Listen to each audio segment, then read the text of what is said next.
NewJeans changed K-pop forever, but paid the price for it. For years, K-pop followed a familiar formula: loud drops, heavy concepts, clear eras, and constant escalation. Then, NewJeans appeared, and everything felt quieter, more natural, more human. This video is about how NewJeans changed K-pop forever, and why that same change came with a cost.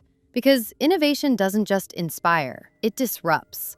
And disruption always creates backlash. Let's start with what NewJeans actually changed.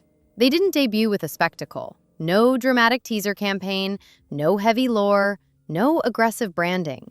Instead, they released music that felt casual, like it had always existed, but somehow felt new.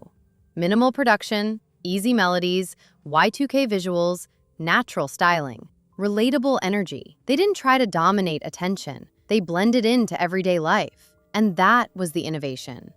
NewJeans proved that K-pop didn't need to be loud to be powerful. It could be subtle.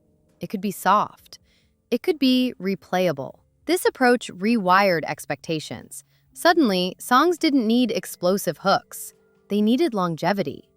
Other groups noticed. Companies noticed. The industry noticed.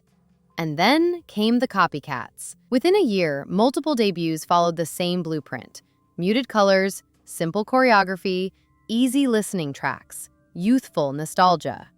The problem wasn't inspiration, it was saturation. When everyone chases the same idea, the original stops feeling special. NewJeans didn't just start a trend, they became trapped inside it. And that's where the price begins.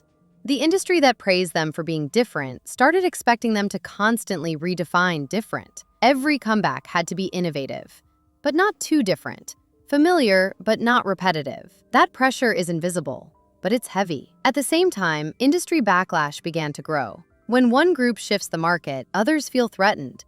Budgets get redirected, strategies change. Comparisons become unavoidable. NewJeans stopped being just a group. They became a reference point. And reference points attract scrutiny. Every move was analyzed, every decision debated, every silence questioned. Success stopped being protection. It became a spotlight. There's also the human cost. Early success compresses timelines. Growth happens in public. Mistakes feel larger. Expectations feel permanent. NewJeans didn't get the slow climb. They got the peak first. And staying at the peak is harder than reaching it. So, did NewJeans change K-pop forever? Yes. They proved that authenticity could outperform spectacle, that mood could beat noise, that cultural relevance matters more than volume. But they also proved something else. When you change the system pushes back. Copycats dilute your impact. Backlash reframes your success, and pressure follows every step. NewJeans didn't fail. They succeeded so fast that the cost became visible. Their legacy isn't just their music, it's the shift they forced, and the warning that came with it. Innovation always has a price, and NewJeans paid it in real time. The question now isn't whether they mattered, it's how the industry learns from what they changed.